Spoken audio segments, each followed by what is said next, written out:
Good morning friends, welcome to our YouTube channel. Friends, आज की video में मैं आपके साथ एक हाई कोर्ट का जजमेंट डिस्कस करने वाला हूं, जिसमें हाई कोर्ट ने जीएसटी कैंसिल होने के बाद अगर आपका रिवोकेशन एप्लीकेशन जो है उसे एक्सेप्ट नहीं किया गया है ऑफिसर्स के द्वारा, तो मैनुअल रिस्टोरेशन के लिए जो है वो ऑप्शन दिया गया है। क्या है पूरी चीज, आइए देखते हैं इस जजमेंट के अंदर। इशू क्या इन्वॉल्व था। द रेस्पोंडेंट्स, रेस्पोंडेंट कौन है? रेस्पोंडेंट है गवर्नमेंट ऑफिसर्स, यानी कि गवर्नमेंट ऑफ इंडिया या फिर गवर्नमेंट ऑफ उत्तर प्रदेश, क्योंकि ये इलाहाबाद हाई कोर्ट का जजमेंट है। Are directed to restore the petitioners GST registration on the GST portal. उन्हें डायरेक्शन दिया गया कि आप पर्टिकुलर असेसी की या पटिशनर की जो जीएसटी रजिस्ट्रेशन कैंसिल कर दी गई है उसे रिस्टोर करें जीएसटी पोर्टल पे। ऐसा क्यों हुआ? यहां पर आप देखेंगे सेक्शन 30 ऑफ सीजीएसटी एक्ट, जहां पर रिस्टोरेशन या फिर रिवोकेशन ऑफ कैंसल्ड जीएसटी की बात तो होती है। द पिटिशनर, पिटिशनर यहां पर जो असेसी है वो क्यों उसका नंबर कैंसिल हुआ, पहले वो समझते हैं। आप सबको ये पता होगा कि अगर आप अपनी जीएसटीआर 3B की रिटर्न्स 6 महीने से ऊपर कंटिन्यूअसली फाइल नहीं करते हैं तो आपका जीएसटी रजिस्ट्रेशन जो है ऑफिसर्स या फिर डिपार्टमेंट की तरफ से कैंसिल किया जाता है, जिसे सुओ मोटो कैंसिलेशन कहते हैं। अब a so cause notice was uploaded on the GST portal on 22 August 2019 granting 7 days time to submit the reply। अब जो ये चीजें हैं ना, फैक्ट्स हैं, उसको समझिएगा क्या हुआ।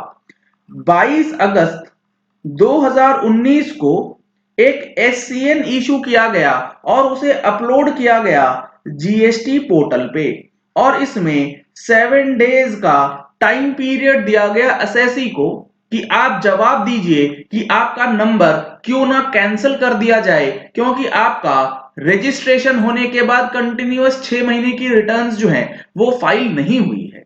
The petitioner submitted that during this period he never visited the portal and hence could not submit the reply।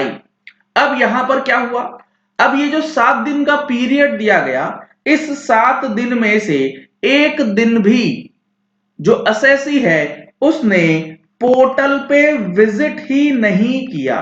अब ये जो पॉइंट है ये बड़ा अजीब पॉइंट है कि पोर्टल ने 7 दिन का समय दिया, ऑफिसर ने 7 दिन का समय दिया, लेकिन असेसी उस 7 डेज में पोर्टल पे विजिट नहीं करता है। इस पॉइंट को लेकर के भी कोर्ट ने फेवरेबल जजमेंट दिया है असेसी के पक्ष में कि अगर वो 7 डेज तक पोर्टल पे गया ही नहीं किसी भी कारण से, तो उसे जानकारी ही नहीं मिली और वो रिप्लाई जो है अकॉर्डिंगली सबमिट नहीं कर पाया। The respondent cancelled his registration on 2 सितंबर 2019। जब वो पोर्टल पे गया नहीं, 7 दिन का टाइम दिया गया था, तो अकॉर्डिंगली 22 अगस्त 2019 का नोटिस था और रिप्लाई न मिलने की वजह से 2 सितंबर 2019 को उसका नंबर जो है वो कैंसिल कर दिया जाता है ऑफिसर के द्वारा।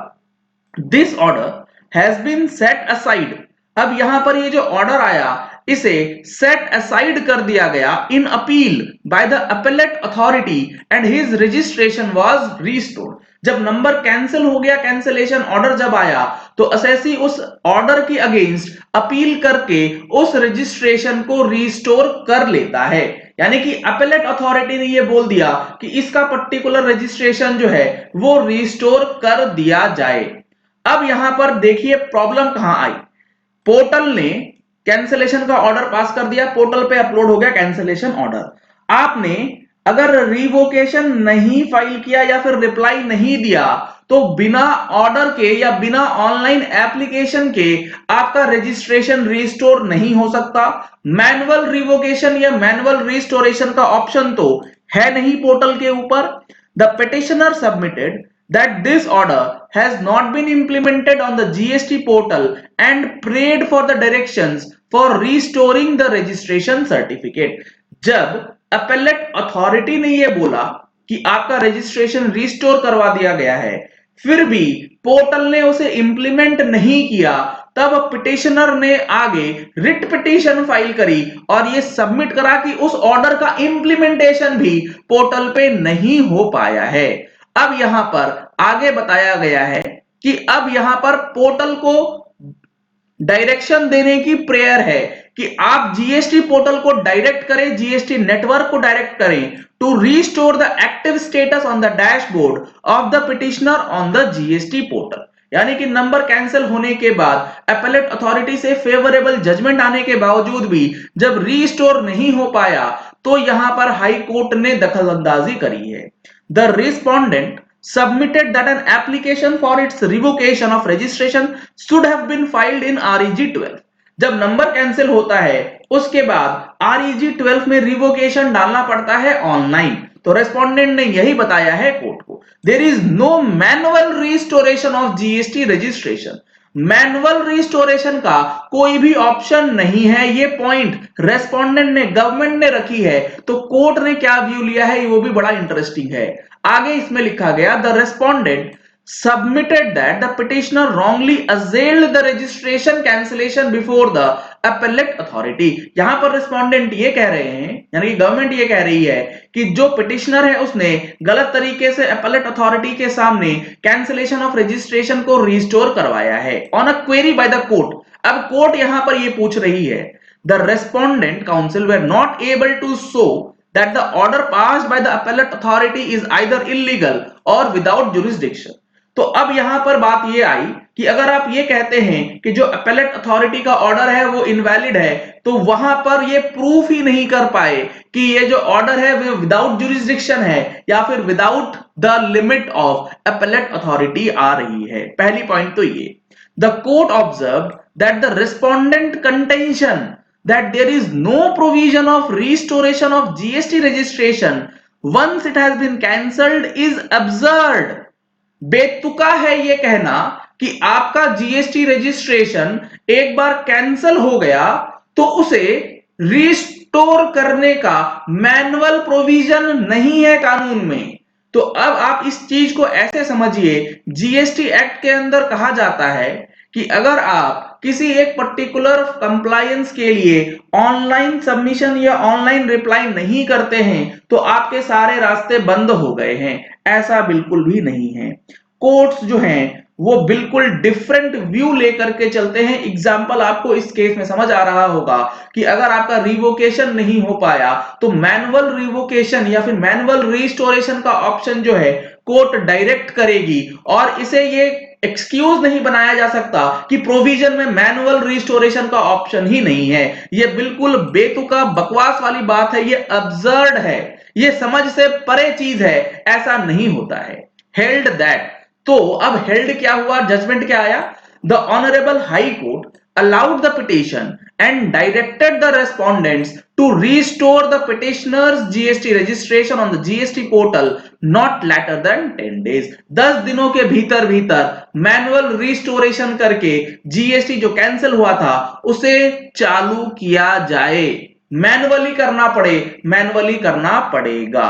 तो ये काफी बड़ा जजमेंट निकल के आया है जिसमें मैनुअल रिवोकेशन का ऑप्शन जो है वो भी दिया गया है। अगर आपके पास रिवोकेशन का ऐसा कोई मामला आता है जो कि टाइम पार हो चुका है तो इस जजमेंट का बेनिफिट लेके आप आगे बढ़ सकते हैं। अगर आपके पास substantial amount of input tax credit या जो भी चीजें हैं उस जीएसटी रजिस्ट्रेशन को रखना आपके लिए अगर जरूरी होता है। तो यहां पे मेन चीज जो है व्यू पॉइंट ऑफ कोर्ट्स आप देखेंगे तो आपको चीजें समझ आएंगी कि फाइनेंस मिनिस्ट्री का जो व्यू पॉइंट है और कोर्ट्स का जो व्यू पॉइंट है वो काफी अलग अलग आपको नजर आएगा, जिसका बेनिफिट आपको मिलेगा बशर्ते कि आप कंप्लायंट रहते हैं अपने काम के प्रति। दोनों ही चीजें आपको साथ के साथ चलनी पड़ेंगी, देखते हुए कि आप बिल्कुल ही उद्दंड व्यक्ति की तरह व्यवहार ना करें। चलिए इस वीडियो को यही एंड करते हैं। आशा करते हैं कि आपको ये पॉइंट समझ आ गया होगा कि इस जजमेंट के अंदर कोर्ट ने क्या व्यू लिया है और रजिस्ट्रेशन किस सर्कमस्टांसेस में रिवोक करने का ऑर्डर दिया गया है। अगर आपने अभी तक हमारा 99C का जो वेबिनार होने वाला है कल यानी कि 24 जनवरी को, इसके लिए रजिस्ट्रेशन नहीं कराया है तो जल्द से जल्द रजिस्ट्रेशन करा लीजिएगा। आज रात ये रजिस्ट्रेशन जो है वो क्लोज होने वाली है। सीट्स जो है ऑलमोस्ट फुल हो चुकी हैं। 11 बजे से 2 बजे तक ये सेशन चलने वाला है। अगर आपको जीएसटी का क्यूआरएमपी कोर्स लेना है तो उसके लिए आपको लिंक वीडियो के डिस्क्रिप्शन बॉक्स में दिया गया है। इसके लिए आप वहां पर जा सकते हैं और डिटेल्स आपको वहां पता लग जाएंगी। नंबर्स आपके स्क्रीन पे फ्लैश किए गए हैं, इन नंबर्स पे आप कॉल कर सकते हैं। अगर आपने हमारी मंथली टैक्स मैगजीन अभी तक परचेज नहीं करी है तो मंथली टैक्स मैगजीन आप परचेज कर सकते हैं, लोअर रेट्स में अभी आपको मिलेंगी। नेक्स्ट वीक से ये प्राइसेस जो हैं वो इंक्रीज होने वाली हैं। परचेज करने के लिए, सब्सक्राइब करने के लिए नंबर्स जो हैं आपको स्क्रीन पे दिए गए हैं, इन नंबर्स पे कॉल करके आप सब्सक्रिप्शन ले सकते हैं। Thank you and have a nice day.